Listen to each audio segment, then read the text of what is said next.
آتى المال على حبه ذوي القربى واليتامى والمساكين وابن السبيل والسائلين وفي الرقاب وأقام الصلاة وآتى الزكاة والموفون بعهدهم إذا عاهدوا والصابرين في البأساء والضراء وحين البأس أولئك الذين صدقوا وأولئك هم المتقون।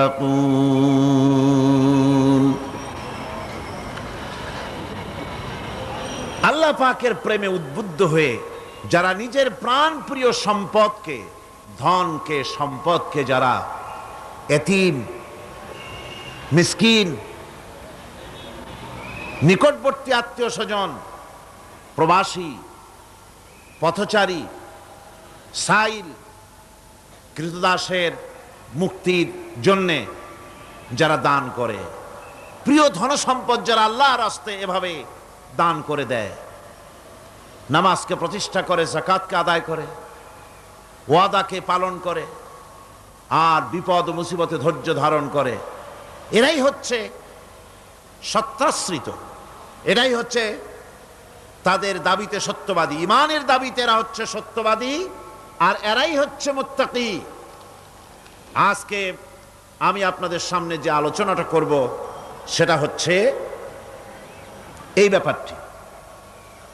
আল্লাহ পাকের মহব্বতে উদ্বুদ্ধ হয়ে যারা এতিম এবং মিসকিনকে যারা দান করে, আত্মীয় স্বজন, গরিব আত্মীয় স্বজন, অসহায় প্রতিবেশী, পথচারী, এদের জন্য যারা সাহায্য করে।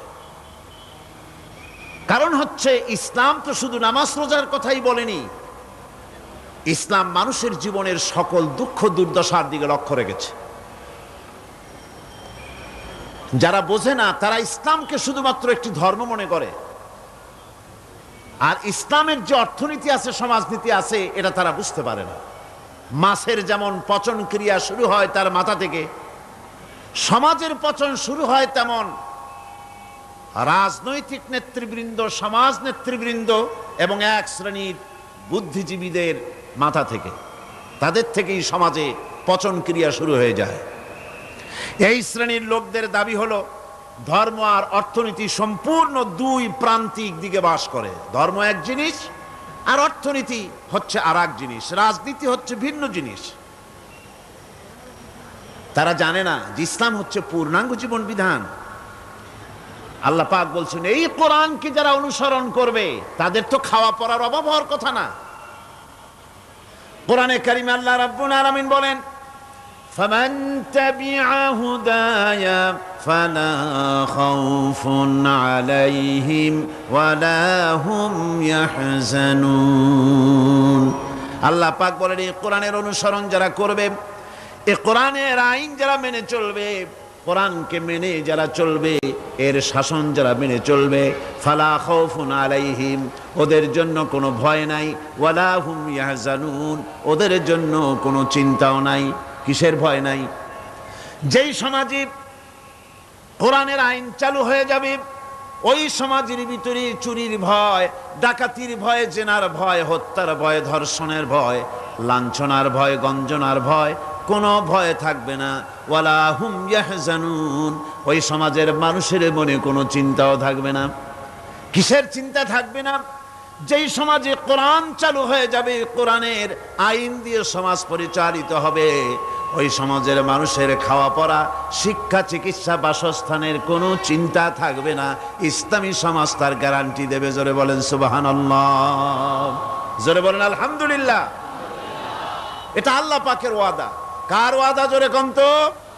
আল্লাহ পাক। ফামান তাবিআ হুদায়া ফালা খাউফুন আলাইহিম ওয়ালা হুম ইয়াহজানুন, আল্লাহ পাকের ওয়াদা। কিন্তু দুর্ভাগ্য আমাদের, আল্লাহর ওয়াদা বিশ্বাস হয় না।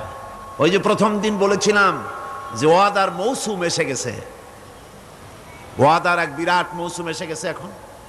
এখন থেকে যত জনসভা হবে শুনতে পারবেন শুধু ওয়াদা আর ওয়াদা। এই সব ওয়াদাগুলি মানুষেরা বিশ্বাস করে, কিন্তু আল্লাহ পাকের ওয়াদা মুসলমান হওয়া সত্ত্বেও মগজে ঢোকে না, মনের মধ্যে বিশ্বাস স্থাপন করতে পারে না। আল্লাহ পাক বলছেন কোরআনকে মানো, কোরআনকে মেনে চলো, তাহলে সমাজ সুন্দর হবে, ভয় থাকবে না, চিন্তা থাকবে না। এই পৃথিবীতে প্রথম দিন থেকেই পৃথিবীতে দুইটা শ্রেণী চলে এসেছে এই পৃথিবীতে, একটা হচ্ছে ধনী আর একটা হচ্ছে দরিদ্র। ধনী আর গরিব আবহমান কাল থেকে এই দুই শ্রেণী চলে আসছে। আদিকাল থেকেই মানুষ এই দুই শ্রেণীর ভিতরে সমতা সৃষ্টির জন্য প্রচেষ্টা চালিয়েছে। দার্শনিকরা চালিয়েছে, বিজ্ঞানীরা চালিয়েছে, এবং এক একজন এক এক ধরনের মতবাদ দিয়ে এই দুই প্রান্তিক অবস্থা থেকে একই সমান্তরালে আনার জন্য চেষ্টা আর কম করেনি। পুঁজিবাদের হাত থেকে রক্ষা পাওয়ার জন্য সমাজতন্ত্র তৈরি হলো, কমিউনিজম তৈরি হলো। অবস্থা তারা দেখতে পেল সর্বনাশ। আগে তো ছিলাম চোরের বাড়ির সামনে, সব চুরি হয়ে যেত, এখন তো ডাকাতের ঘাটে সেই নৌকা লাগালাম, এখন তো জানও যাবে। সেজন্য সমাজতন্ত্র পৃথিবীকে কিচ্ছু দিতে না পেরে নিজের দেশেই আত্মহত্যা করল। এরপরে আবার বাঁচার জন্য মুক্তবাজার অর্থনীতির নামে সমাজতন্ত্রীরা আবার সেই পুঁজিবাদের দিকে অগ্রসর হওয়ার চেষ্টা চালাচ্ছে। পৃথিবী সাক্ষী, দুনিয়া সাক্ষী, মানুষের তৈরি করা মতবাদ দিয়া পৃথিবীতে কোথাও স্থায়ী কোনো শান্তি আসে নাই। এ কথাটা কি মিথ্যা না সত্য? এ কথা মিথ্যা না সত্য? সুতরাং এই পৃথিবীর বুকে না সমাজবাদ দিয়ে শান্তি হবে, না পুঁজিবাদ দিয়ে শান্তি হবে। পৃথিবীর বুকে শান্তি হতে পারে কেবলমাত্র নবীদের পরিকল্পনার মাধ্যমে। কারণ দার্শনিক বিজ্ঞানীরা যা বলেছেন, পরিকল্পনা দিয়েছেন, সব তাদের মন মস্তিষ্ক প্রসূত। আর আম্বিয়া আলাইহিমুস সালাম যে পরিকল্পনা দিয়েছেন সব আল্লাহ রাব্বুল আলামিনের দেওয়া। নবীদের পরিকল্পনা কার? জোরে চিল্লায় কোন কার? আল্লাহ রাব্বুল আলামিন তাদেরকে পরিকল্পনা দিয়েছেন। সেই পরিকল্পনার ভিত্তিতে তারা আদর্শ সেট করেছেন। মানুষের মধ্য থেকে দুঃখ, দুর্দশা, দারিদ্র, ক্ষুধা সব দূরীভূত হয়েছে, মানুষ সুখ পেয়েছে, সমৃদ্ধ পেয়েছে। ওই হাদিস আপনাদের সামনে আরো বলেছি, অনেক ওলামারা বলেছেন, আপনাদের আবার স্মরণ করিয়ে দিচ্ছি। সেই যে হযরতে খাব্বাব রাদিয়াল্লাহু তাআলা আনহু রাসূল করিম সাল্লাল্লাহু আলাইহি ওয়াসাল্লামের খেদমতে গিয়ে বলেছিলেন যে আলা তাস্তানসিরু লানা আলা তাদউ লানা, হে রাসূল আপনি কি আমাদের জন্য দোয়া করবেন না? আমরা তো না খেয়ে মরে গেলাম, আমরা তো ক্ষুধার জ্বালায় মরে গেলাম, আমরা তো মার খেতে খেতে শেষ হয়ে গেলাম, আপনি কি আল্লাহর কাছে আমাদের জন্য দোয়া করবেন না? আল্লাহর নবী কাবা শরীফের ছায়ায় আরাম ফরমাচ্ছিলেন। হযরতে খাব্বাবের কথা শুনে আল্লাহর নবী উঠে বসলেন আর তিনি বললেন, ও সাহাবী খাব্বাব শোনো, তোমাদের আগে এই জমিনে যারা দ্বীনের দাওয়াত দিতে এসেছিলেন তাদেরকে সমাজ শক্তি, রাষ্ট্র শক্তি তাদেরকে ধরত। ফায়ুহফারু লাহু ফিল আরদ, এরপরে তার জন্য জমিনে গর্ত খনন করা হতো, কবর খনন করা হতো। ফায়ুজালু ফিহা, এরপরে সেই কবরের ভিতরে তাকে কোমর পর্যন্ত গেড়ে দিত। সুম্মা ইউতা বিল মানশার, এরপরে করাত আনা হতো। ফায়ুদাউ আলা রাসিহি, এরপরে তার মাথার উপরে সে করাত রাখা হতো। ফায়ুজালু নিসফাইন, এরপরে করাত চালায়া জীবিত মানুষটাকে চিরে দ্বিখণ্ডিত করে ফেলে দিত। মা ইয়াসুদ্দুহু যালিকা আন দীনি, এত কষ্ট দেওয়ার পরেও, এত নির্যাতন দেওয়ার পরেও সেই যুগের দ্বীনের একজন দায়ীকেও তারা এক চুলো দ্বীন থেকে সরাই দিতে পারে নাই। ও খাব্বাব শোনো, ওয়াল্লাহি লা ইউতাম্মান্নাল্লাহু হাযাল আমরা হাত্তা ইয়াসিরার রাকিবু মিন সানা ইলা হাদারামাউত। ও খাব্বাব শোনো, আমি আল্লাহর নামে কসম করছি, আমি আল্লাহর নামে শপথ করছি, ইয়েমেনের রাজধানী সানা থেকে শুরু করে এই হাজারামাউত পর্যন্ত লোকেরা যাতায়াত করবে। নারী চলবে, সওদাগররা চলবে, টাকা নিয়ে চলবে, যৌবন নিয়ে চলবে, মানুষেরা চলাফেরা করবে, দিনেও যাবে রাতেও যাবে। লা ইয়াখাফু ইল্লাল্লাহ, ওই মানুষগুলির মনের মধ্যে আল্লাহ রাব্বুল আলামিনের ভয় ছাড়া কোনো ভয় থাকবে না। জোরে কোন সুবহানাল্লাহ। ওয়ালাকিন্নাকুম তাস্তাজিলুন, বরং তোমরা বড্ড তাড়াহুড়ো করছো। অপেক্ষা করো, তাড়াহুড়ো করো না, অপেক্ষা করো। এরকম সমাজ আসবে, চুরি, ডাকাতি, জেনা, ব্যভিচার, হত্যা, ধর্ষণ, ক্ষুধা, দারিদ্র কিচ্ছু থাকবে না। একটি সুন্দর সোনার সমাজ তৈরি হয়ে যাবে। রাসূল করিম সাল্লাল্লাহু আলাইহি ওয়াসাল্লাম মুসলমান মানুষ যখন ইসলাম কবুল করতে লাগলো, তাদেরকে ইসলাম গ্রহণের আহ্বান জানিয়ে তাদেরকে যে কথাটা তিনি বলতেন সেটা ছিল, ইয়া আইয়ুহান নাস কুলু লা ইলাহা ইল্লাল্লাহ তুফলিহু। এটা হলো রাসূলের কথা। আল্লাহর নবী বলতেন, মানব সকল কল্যাণ যদি পেতে চাও, মুক্তি যদি পেতে চাও, বাঁচতে যদি চাও, যদি শোষণ বঞ্চনা থেকে যদি মুক্তি পেতে চাও, তাহলে পড়ো লা ইলাহা ইল্লাল্লাহ। জোরে পড়েন লা ইলাহা ইল্লাল্লাহ, লা ইলাহা, লা ইলাহা,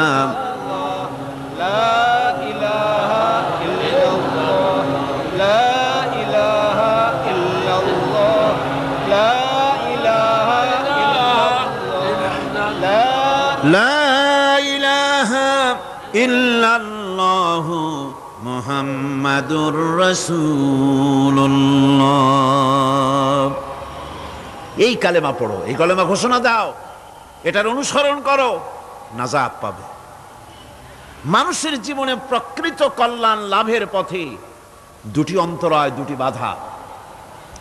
তার একটি বাধা হচ্ছে তার ভীতি, ভয়,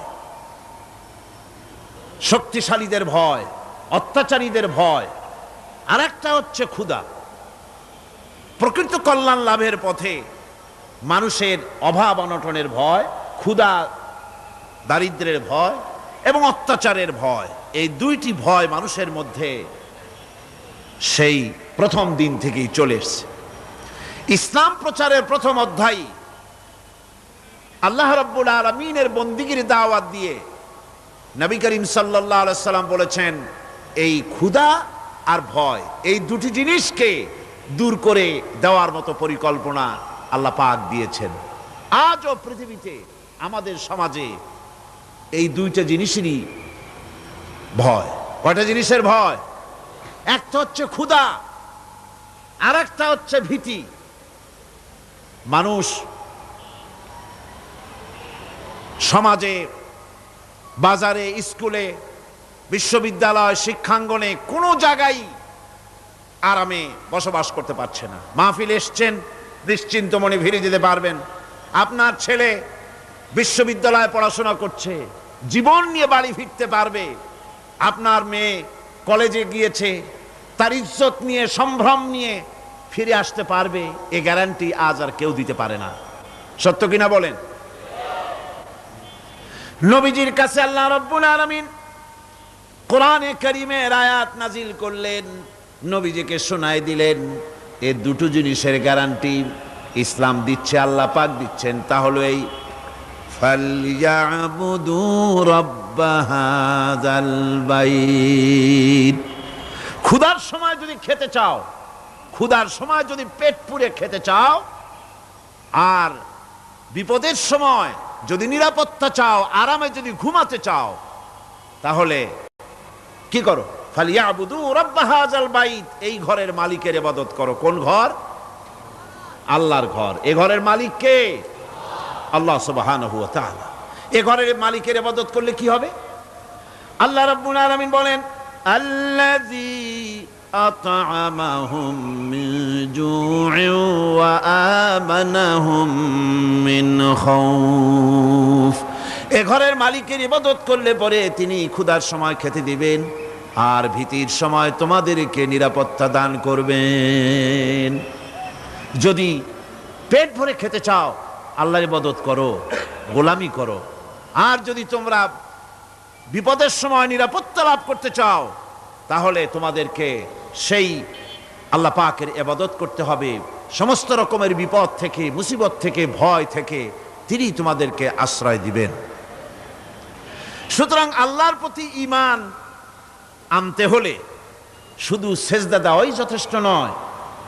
এখানে আল্লাহ পাক বলছেন কোরআনে কারীমের ভেতরে, তিনি যে পরিকল্পনা দিয়েছেন তা হচ্ছে এই, শুধু সেজদা দিলেই কাজ হবে না, শুধু পূর্ব পশ্চিমে কতবার মাথা ঘুরলে এটাই যথেষ্ট নয়, বরং সমাজের এতিম, মিসকিন, বিধবা, অনাথ, অনাথিনী, ঋণগ্রস্ত যে সমস্ত মানুষ আছে তাদের সাহায্য করতে হবে, তাদের সাহায্যে এগিয়ে আসতে হবে। অন্যথায় আল্লাহ এবং তার দ্বীনের প্রতি ঈমান মিথ্যা বলে প্রমাণিত হবে। নামাজের ভিতরে আমরা সূরা মাউন পড়ি, কি বলা হচ্ছে সেখানে?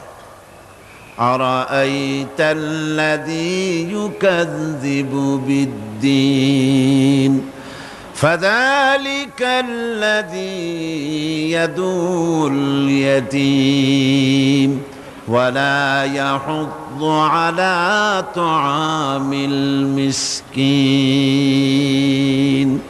দ্বীন ইসলাম তথা বিচারের দ্বীনকে অস্বীকার করেছে যে সে লোকটি সম্পর্কে কি তুমি বিবেচনা করেছো? সে কোন লোকটি? যে লোকটি এতিমকে গলা ধাক্কায় দেয়, মিসকিনদেরকে খেতে দেয় না, পরস্পরকে মিসকিনকে খাবারের ব্যাপারে উৎসাহিত করে না, এতিমকে গলা ধাক্কা দেয়। এই জন্য পরকালকে অস্বীকার করলো, এই জন্য ইসলামকে অস্বীকার করলো, এই জন্য দ্বীনকে অস্বীকার করলো। এরপরে সে নামাজ পড়ুক, রোজা রাখুক, তার নামাজ, রোজা, হজ, যাকাতের গুরুত্ব বহন করবে না। কিয়ামতে যেসব লোক জাহান্নামে যাবে তার মধ্যে দুটি কারণ হবে সবচেয়ে বড়। একটা হচ্ছে আল্লাহর প্রতি ঈমান না আনা, আর একটা হচ্ছে এতিম মিসকিনদেরকে খেতে না দেওয়া। এদের শাস্তি কিরকম হবে? আল্লাহ রাব্বুল আলামিন বলেন, যারা এতিম মিসকিনদেরকে খেতে দিবে না, গলায় ধাক্কা দিবে, তাদের সঙ্গে দুর্ব্যবহার করবে, আল্লাহ পাক বলেন তাদের অবস্থা কি হবে শোনো। খুযূহু ফাগুল্লুহু সুম্মাল জাহিমা সাল্লুহু। বলা হবে ধরো এই লোকটারে, ধরো আর তাকে, তার গলায় ফাঁস লাগাও, তাকে জাহান্নামে নিক্ষেপ করো। নাউযুবিল্লাহি মিন যালিক। আর এরপরে তাকে 70 হাত 70 গজ শিকল দিয়ে তাকে বেঁধে ফেলো, তাকে জাহান্নামে নিক্ষেপ করো। কারণটা কি? কারণ হলো ইন্নাহু কানা লা ইউমিনু বিল্লাহিল আযীম ওয়া লা ইয়াহুদ্দু আলা তুআমিল মিসকিন। গলায় ফাঁস লাগায়া 70 হাত শিকল দিয়া বাঁধা জাহান্নামে নিক্ষেপ করো, কারণ সে আল্লাহর উপর ঈমান আনে নাই, আর এতিমদেরকে, মিসকিনদেরকে খাবারের ব্যাপারে পরস্পরকে উৎসাহিত করে নাই, নিজেও খাওয়ায় নাই, আরো একজনকে উৎসাহিতও করে নাই। কিয়ামতে জাহান্নামে যারা যাবে, জাহান্নামে যাওয়ার যতগুলি কারণ থাকবে তার মধ্যে দুটি কারণ বড়। বলেন কয়টা কারণ বড়? আল্লাহ পাক বলতেছেন জাহান্নামীদেরকে প্রশ্ন করা হবে, ইয়াতাসাআলুনা আনিল মুজরিমিন মা সালাকাকুম ফি সাকার। জাহান্নামীদেরকে প্রশ্ন করা হবে, জাহান্নামে আসছো কেন, কি অপরাধ করে আসছো? ক্বালু লাম নাকু মিনাল মুসাল্লিন ওয়া লাম নাকু নুতঈমুল মিসকিন। তারা বলবে যে আমরা নামাজ পড়তাম না আর মিসকিনদেরকে খেতে দিতাম না। কত বড় মারাত্মক অপরাধ লক্ষ্য করুন। নামাজ না পড়া আর মিসকিনদের খেতে না দেওয়া। জাহান্নামে যাওয়ার যত কারণ, তার মধ্যে শ্রেষ্ঠ দুটি কারণ হচ্ছে এই, যারা নামাজ পড়বে না, এতিম মিসকিনদেরকে খেতে দিবে না, এবং পরস্পরকে এতিম মিসকিনকে খেতে দেওয়ার ব্যাপারে উৎসাহিত করবে না, কিয়ামতে তারা জাহান্নামে যাবে। কোথায় যাবে? খোদ রাসূলে কারীম সাল্লাল্লাহু আলাইহি ওয়াসাল্লামকে লক্ষ্য করে আল্লাহ রাব্বুল আলামিন বলেন, নবীজি আপনি এতিমদের সঙ্গে সদ্ব্যবহার করবেন, এতিমদের ব্যাপারে আপনি দায়িত্ব পালন করবেন।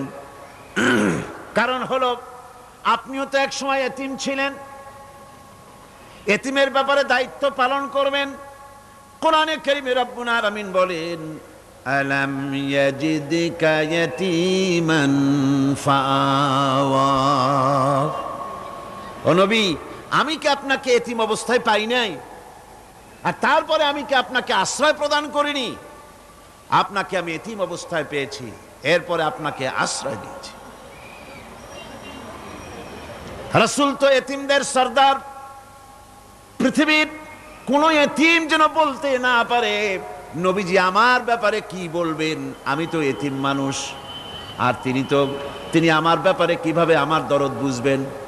নবীজিকে আল্লাহ পাক কেমন এতিম বানালেন, সমস্ত দুনিয়ার এতিমদের সরদার বানালেন। মায়ের পেটে যখন তিনি ছিলেন, 6 মাসের সময় মায়ের পেটে থাকাকালীন বাপের এতিম হয়ে গেলেন। যখন প্রসব বেদনা শুরু হয়েছে মায়ের, দুনিয়ায় যখন তিনি আসবেন, হযরতে আমেনা ঘরের ভিতরে বসে তার অবস্থাটা কি? এই সন্তান পৃথিবীতে আসতে পরে যিনি সবচাইতে বেশি খুশি হবেন, তিনি তো আজ দুনিয়ায় নাই। মনের ভিতরে কত কষ্ট। আল্লাহ রাব্বুল আলামিন তার হাবিবকে দুনিয়া আনলেন। রাসূলের দাদা ঘরের সামনে, তাঁবুর সামনে দাঁড়ায়া তায়েফ থেকে আগত সাদিয়া গোত্রের লোকদেরকে বলতেছেন, এই ঘরের ভিতরে একটা এতিম বাচ্চা আছে, বেশি টাকা কড়ি দেওয়া যাবে না, যদি দয়া হয়ে নিয়ে যাও। গরিব মানুষ, এতিম মানুষ দেখে শুনে কেউ আর নিতে চায় না। সবশেষে এলেন ভাগ্যবতী মেয়ে, ভাগ্যবতী মহিলা হযরতে হালিমাতুস সাদিয়া। তিনি এসেছেন, কোনো ছেলে পেলে পায় নাই, সকলের শেষে তিনি এসেছেন। আব্দুল মুত্তালিব বলছেন, এই ঘরের মধ্যে একটা এতিম বাচ্চা আছে, দয়া হলে নিয়ে যেতে পারো। তিনি স্বামীর সঙ্গে পরামর্শ করলেন, এরপরে বললেন, যদি দেখতে অন্তত ভালো হয়, মন যদি ভালো লাগে নিয়ে যাব, একেবারে খালি হাতে ফিরে যাওয়ার চাইতে তো ভালো। হযরতে হালিমা বলেন, আমি ঘরের মধ্যে প্রবেশ করলাম, মা আমেনার কোল থেকে শিশু মুহাম্মদ সাল্লাল্লাহু আলাইহি সাল্লামকে যখন আমি কোলে নিলাম, আমি হুজুরের চেহারার দিকে নজর করে দেখলাম, আমার কাছে মনে হলো যেন পূর্ণিমার চাঁদটা আমার কোলে ধরা দিয়েছে। রাসূল কি শিশু মুহাম্মদ সাল্লাল্লাহু আলাইহি সাল্লাম কি যখন নিয়ে বাড়ির দিকে রওনা হলাম, যে গাধা আমার সকলের পেছনে এসেছে, সেই গাধা এখন সকলের আগে ছুটে চলে যায়। এরপরে বাড়ি যখন নিয়ে গেলাম, কুয়ায় পানি বাড়লো, গাছে ফসল বাড়লো, খেজুর গাছে খেজুর বাড়তে লাগলো, জমিনে ফলন বেড়ে গেল। রাসূলের দুধ বোন সাইমা রাসূলকে নিয়ে মুহাম্মদ সাল্লাল্লাহু আলাইহি সাল্লাম তাকে দোলনা নিয়ে দোল দিতেছে। কি আশ্চর্য অবস্থা! সাইমা তাকে দোল দিচ্ছে আর বলতেছে, বেঁচে থাকুক মুহাম্মদ সাল্লাল্লাহু আলাইহি ওয়াসাল্লাম, সে দীর্ঘজীবী হোক। কবি লিখতেছেন, কি আশ্চর্য কথা! বেদুইন বালিকা কারে নিয়ে দোল দেয় সে কি তা জানে? বিশ্বনবী মুহাম্মদ রাসূলুল্লাহ সাল্লাল্লাহু আলাইহি ওয়াসাল্লাম এভাবে এতিম অবস্থায় জীবন তার শুরু হলো।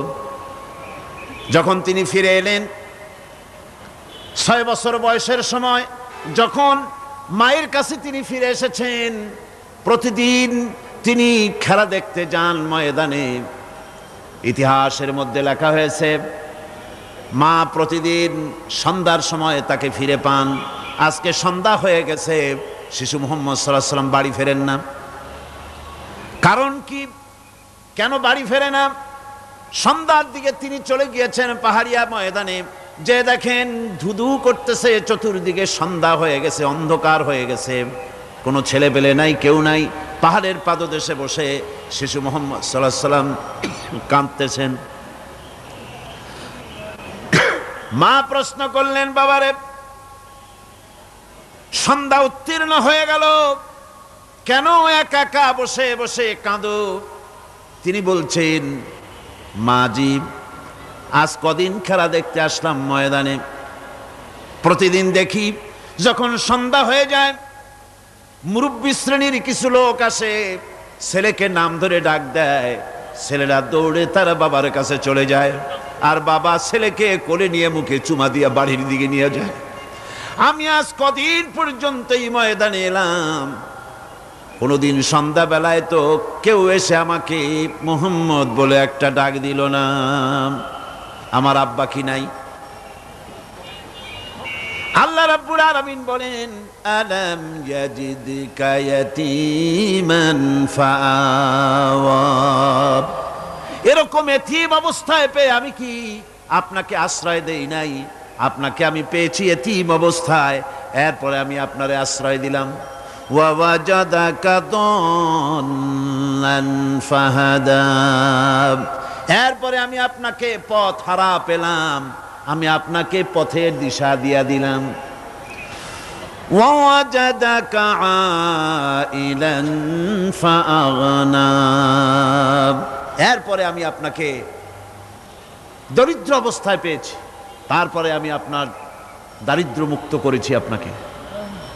সুতরাং ফাআম্মাল ইয়াতীমা ফালা তাকহার ওয়া আম্মাস সাইলা ফালা তানহার ওয়া আম্মা বিনি'মাতি রাব্বিকা ফাহাদ্দিস। সুতরাং নবী, এতিমের প্রতি নির্মম ব্যবহার করো না, এতিমের প্রতি ভালো ব্যবহার করো, নির্মমতা দেখাইও না। আর ভিক্ষুকতে ধমক দিও না, রূঢ়তা দেখিও না, আর আল্লাহর নিয়ামতের প্রশংসা করো। বহুত মানুষ আছে এতিমরে গলায় ধাক্কা দেয়। মানুষ যখন ভিক্ষা নিতে আসে, গরিব মানুষ ভিক্ষা চাইতে আসছে, ওই মেয়ে আত্মাহিত জানো, দোয়া কুনুত জানো, বাড়ি যেয়ে কাজ করবা, এই সব আজে বাজে কথা বলিয়া ভিক্ষা দেয় না। আহা, সাইলকে ধমক দিতে রাসূল করিম সাল্লাল্লাহু আলাইহি ওয়াসাল্লাম নিষেধ করেছেন, সাইলকে ধমক দিও না।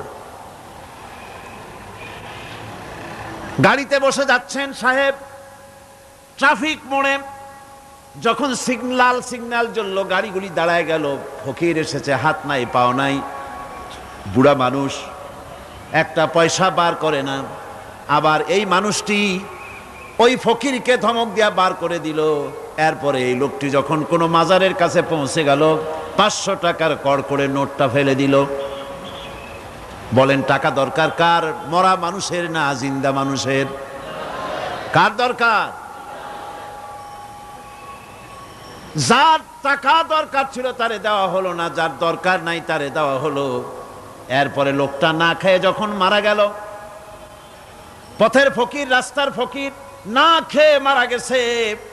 এরপরে তার কাফনের কাপড় নাই, লোকটাকে রাস্তার উপরে শোয়া একটা ছেঁড়া কাপড় দিয়ে ঢেকে রেখেছে।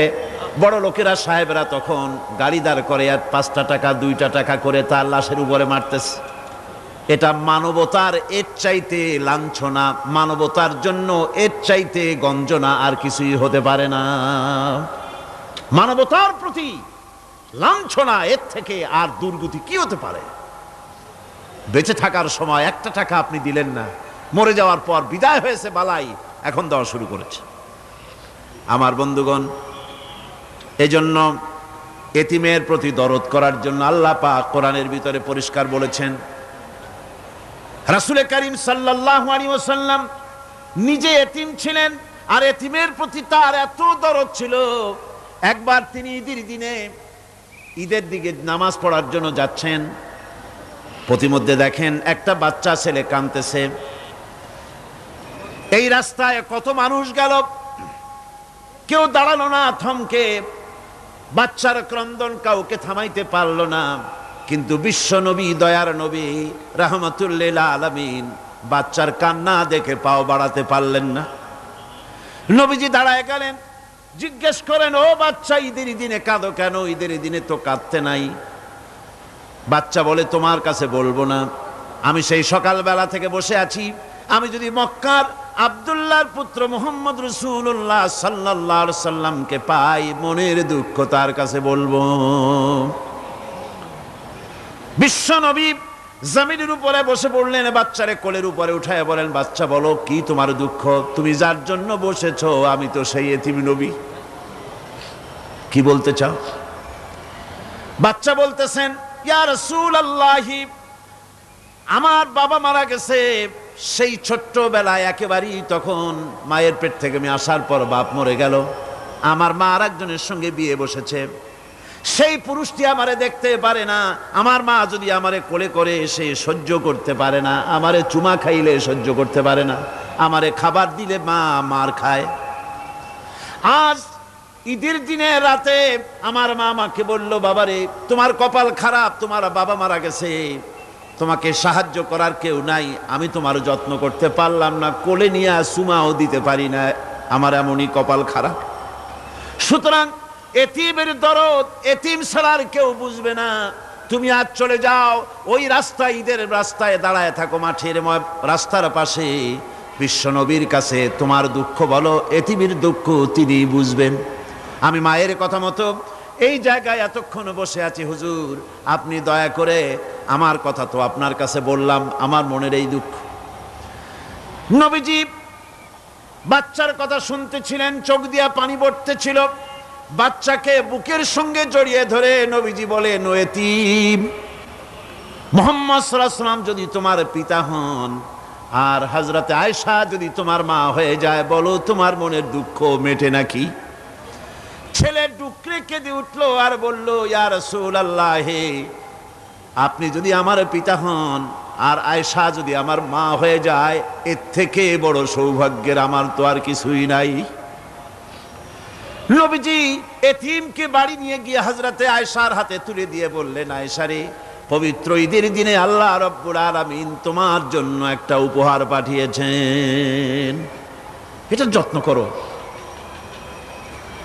এতিমের প্রতি দরদ রাখার জন্য আল্লাহ রাব্বুল আলামিন বলেছেন, এতিম, মিসকিন, বিধবা, অসহায় লোক, তাদের প্রতি যাতে করে মুসলিম সমাজ লক্ষ্য রাখে, সেজন্য আল্লাহ পাক নির্দেশ করেছেন। বুখারী এবং মুসলিম শরীফের হাদিসে এসেছে, আস-সাই আলাল আরমালাত ওয়াল মিসকিন কাস-সাই ফি সাবিলিল্লাহ।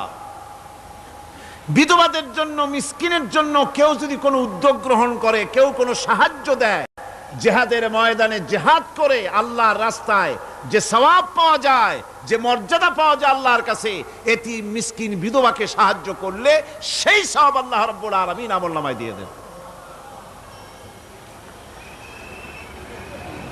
ইসলাম যেহেতু মজলুম মানবতার জন্য পৃথিবীতে এসেছে, যারা বলে ইসলাম পুঁজিবাদের আশ্রয়স্থল, তাদের মতো বেকুব আর নাই।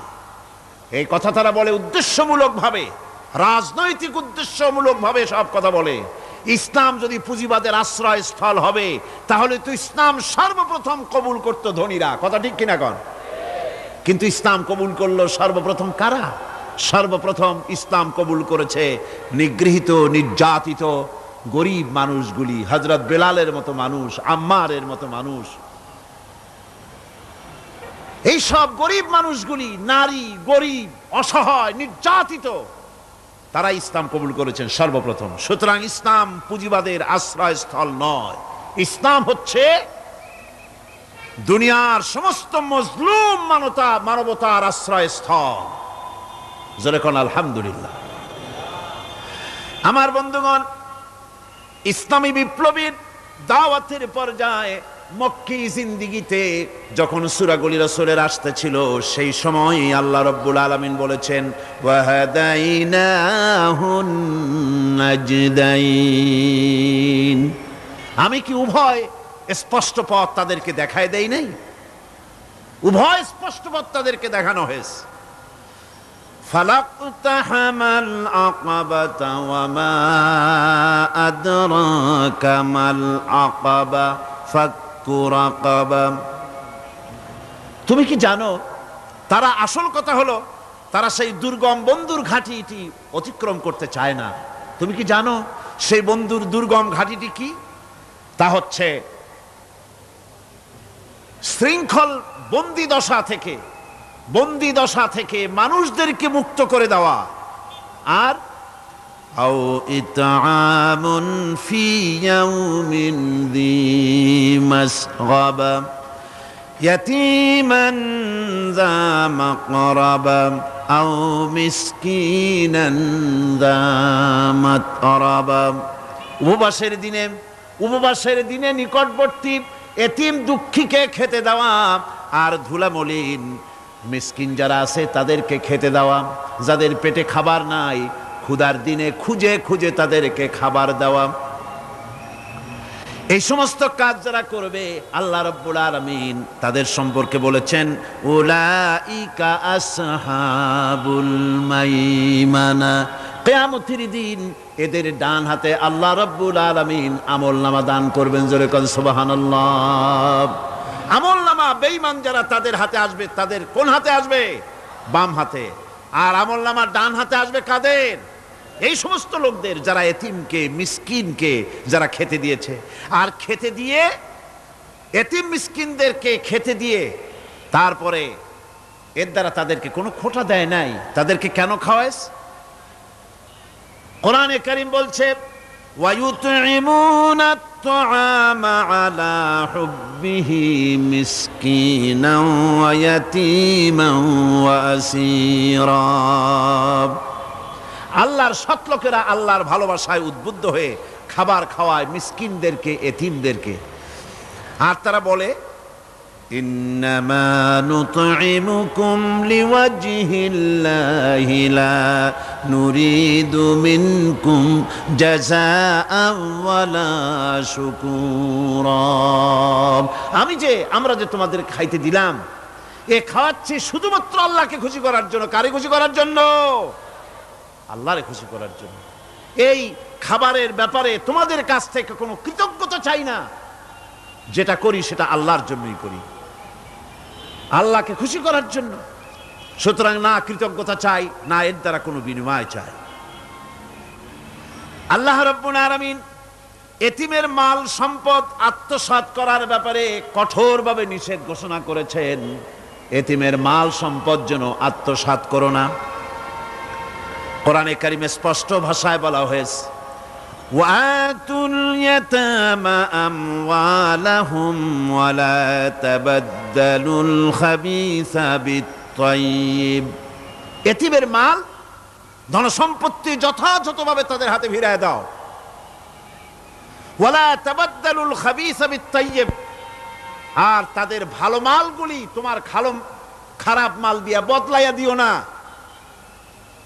ولا تأكلوا أموالهم إلى أموالكم إنه كان حوبا كبيرا। আর তাদের সম্পদ তোমাদের সম্পদের সাথে যেন মিশাইয়া হজম করে ফেলে দিও না। এটা অত্যন্ত মস্ত বড় গুনাহ। এ কাজ তোমরা করবে না। এতিমের ধন সম্পত্তি সাধারণত মামা এবং চাচাদের হাতে থাকে, ঠিক কিনা? কথা বোঝেন কিনা? এতিমের সম্পদ থাকে তাদের কাছে, মামা আর চাচাদের কাছেই বেশিরভাগ থাকে। এতিম তো ছোট্ট মানুষ, বড় হতে সময় লাগে। এই ফাঁকে তার ভালো মালগুলি নিয়ে তার বদলে নিজের পচা মাল রেখে দেয়, অথবা তার ভালো সম্পত্তিটা নিজের সম্পত্তির সাথে মিলাইয়া একাকার করে ফেলে দেয়। আল্লাহ রাব্বুল আলামিন কঠোরভাবে নিষেধ করেছেন, খবরদার এই কাজটি করবে না। যারা এমন কাজ করে, এতিমের মাল যারা নষ্ট করে, এতিমের মাল যারা খায়, তাদের সম্পর্কে আল্লাহ পাক বলছেন ইন্নাল্লাযীনা ইয়াকুলুনা আমওয়ালাল ইয়াতামা যুলমান ইন্নামা ইয়াকুলুনা ফি বুতুনিহিম নারা ওয়া সায়াসলাউনা সাঈরা। অন্যায়ভাবে এতিমের মাল যারা ভক্ষণ করে তারা তো এতিমের মাল খায় না, বরং পেটের মধ্যে তারা আগুন ঢুকায়। পেটের মধ্যে কি ঢুকায়? ওয়াসায়াসলাউনা সাঈরা। আর অচিরেই এদেরকে জাহান্নামে নিক্ষেপ করা হবে। কোথায় নিক্ষেপ করা হবে? জাহান্নামে। যারা এতিমের মালকে ভক্ষণ করে, এতিমের মাল নষ্ট করে, এতিমের হক নষ্ট করে, তাদের জায়গা জাহান্নাম। আর এতিমের মাল যারা খায় তারা যেন আগুন খায়। কি খায়? এতিমের ধন সম্পদ হজমকারীদের ব্যাপারে তাদের যে বিরাট হীনমন্যতা কাজ করে, এজন্য আল্লাহ পাক বলতেছেন কাল্লা বাল্লা তুকরিমুনাল ইয়াতীম, না কখনোই নয়। আসল ব্যাপার হচ্ছে তোমরা হীনমন্যতার কারণে এতিমকে সম্মান দাও না, এতিমকে মর্যাদা দাও না। ওয়ালা তাহাজ্জুনা আলা তুআমিল মিসকিন, আর মিসকিনদেরকে তোমরা পরস্পরকে খেতে দেওয়ার জন্য তোমরা উৎসাহিত করো না, নিজেরাও খাওয়াও না, অন্যদেরকেও সে পথে উৎসাহিত করো না। এই যে কাজগুলি তোমরা করো, এটা মস্ত বড় অপরাধ। আল্লাহ রাব্বুল আলামিন এতিমের মাল সম্পর্কে আরো বলছেন ওয়ালা তাকরাবু মালাল ইয়াতীম ইল্লা বিল্লাতি হিয়া আহসান হাত্তা ইয়াবলুগা আশুদ্দাহু। আল্লাহ পাক বলছেন এতিমের মালের নিকটবর্তীও হবে না যতক্ষণ পর্যন্ত তারা যৌবন প্রাপ্ত না হয়, বুদ্ধি শুদ্ধি না আসে, ততক্ষণ পর্যন্ত এতিমের মালের কাছে যাবে না। হ্যাঁ যাবে, মালটাকে রক্ষণ করার জন্য, রক্ষণাবেক্ষণ করার জন্য, মালগুলি খাওয়ার জন্য না। এতিমদের ব্যাপারে আল্লাহ পাক এভাবে সতর্ক করেছেন। মানুষ যখন, বাচ্চাগুলি যখন এতিম হয়ে যায়, বাচ্চা বেঁচে থাকতে, বাচ্চার বাপ মা বেঁচে থাকতে বাচ্চারে কোলে নেয়। দেখবেন বড় লোকের ছেলে দেখতে ভালো দেখা যাচ্ছে না, নাকে ময়লা তাতে ময়লা, তারপরেও বড় লোক, সেই জন্য বাচ্চাটারে কোলে নেয়, ইচ্ছা করে না, তারপরেও তারে খুশি করার জন্য কোলে নেয়। করে না কি এরকম করে।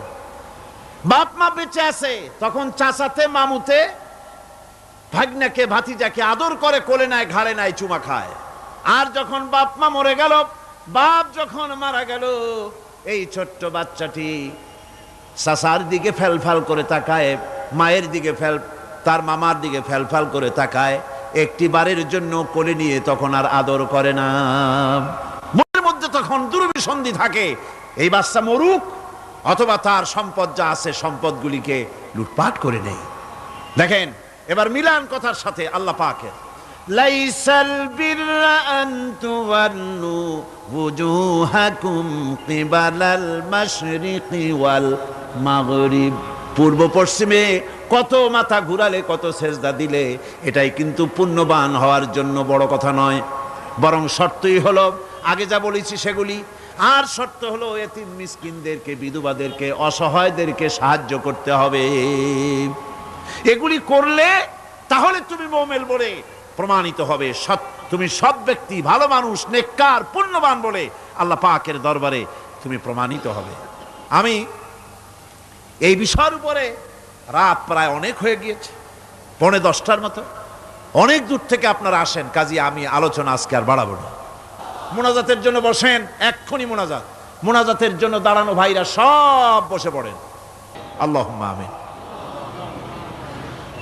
রব্বানা যালামনা আনফুসানা ওয়া ইন লাম তাগফির লানা ওয়া তারহামনা লানাকুনান্না মিনাল খাসিরিন। রব্বানা লা তুযিগ কুলুবানা বা'দা ইয হাদাইতানা ওয়া হাব লানা মিন লাদুনকা রাহমাতান ইন্নাকা আনতাল ওয়াহ্হাব। আয় আল্লাহ তাআলা, এই বিশাল জনসমুদ্র নিয়ে তোমার দরবারে হাত তুলেছি পবিত্র মেরাজের রজনীতে। আয় আল্লাহ, তুমি দয়া করে মেহেরবানি করে আমাদের আলোচনা, দুরুদ সালামের সওয়াব আমাদের বিশ্ব নবী, তোমার প্রিয় হাবিব জনাবে মুহাম্মদ রাসূলুল্লাহ সাল্লাল্লাহু আলাইহি ওয়াসাল্লামের রূহ মুবারকে পৌঁছায়া দাও। সমগ্র বিশ্বের মাটির নিচে যত মুমিন মুমিনাত শুয়ে আছেন তাদের আরো আর পরে সওয়াব পৌঁছায় দাও। আমাদের মা বাপ যাদের দুনিয়া থেকেই বিদায় হয়ে গেল, আল্লাহ কবরগুলিকে জান্নাতের টুকরায় পরিণত করে দাও। রব্বির হামহুমা কামা রব্বায়ানি সগীরা। পড়েন সবাই, রব্বির হামহুমা কামা রব্বায়ানি সগীরা। আয় আল্লাহ তাআলা, বহু মানুষ দোয়া চেয়েছি, কতজনের কত কষ্ট, কেউ হসপিটালে আছে, কারো অপারেশন হবে, কেউ বা মরে গেছে, কেউ বা মামলা মোকদ্দমায় আছে, কেউ বা পারিবারিক অশান্তিতে আছে। আল্লাহ, যিনি যেই নিয়তে দোয়া চেয়েছে মেহেরবানি করে সেই নেক নিয়ত তোমার দরবারে কবুল করে নাও। বিপদগ্রস্ত লোকগুলিরে বিপদ থেকে বাঁচাইয়া দাও। আয় আল্লাহ রাব্বুল আলামিন, এই মাহফিলে লক্ষ লক্ষ জনতা সমুদ্রের ঢেউর মতো চতুর্দিক থেকে আসতে থাকে। তুমি আর তোমার কোরআন আর তোমার রসুল ছাড়া কোনো স্বার্থ কারো মনে নাই। কাউরে রিক্সা ভাড়া দেওয়া হয় না, ট্রাক ভাড়া, বাস ভাড়া কাউকে দেওয়া হয় না। এক লোকমা খানাও এখানে পায় না, তাবাররুক বা সিন্নি বিতরণও হয় না। আয় আল্লাহ, নিঃস্বার্থভাবে এই লোকগুলি যাতায়াত করে। আল্লাহ, তোমার কোরআনের বরকতে সকলকে তুমি গুনাহ মুক্ত করে দাও। আয় আল্লাহ তাআলা, যাতায়াতটা আসান করে দিও, যাতায়াতের পথে কারো যেন কোনো বিপদ না হয়ে যায়। আয় আল্লাহ তাআলা, বাড়ি ঘর ফালায় আসে, বাড়ি ঘর তোমার ফেরেশতা দিয়ে তুমি হেফাজত করো। রব্বুল আলামিন, মা বোনেরাও কষ্ট করে আসে, আল্লাহ তুমি দয়া করে এ মাহফিলে যারা শরীক হয়, এ মাহফিলে কোরআনের মাহফিলে শরীক হওয়ার কারণে তোমার কাছে একটা দাবি করি। দাবিটা হলো, মেহেরবানি করে সব মানুষকে তোমার কাবা ঘর দেখাও। যারা উপস্থিত হয়েছে সকলকে তোমার হাবিবের রওজায় গিয়া সালাম দেওয়ার তৌফিক দাও। রব্বানা তাকাব্বাল মিন্না ইন্নাকা আনতাস সামিউল আলিম ওয়া তুব আলাইনা ইন্নাকা আনতাত তাওয়াবুর রহিম। سبحان ربك رب العزة عما يصفون وسلام على المرسلين الحمد لله رب العالمين واجعل آخر كلمتنا عند الموت لا إله إلا الله محمد رسول الله. السلام عليكم ورحمة الله.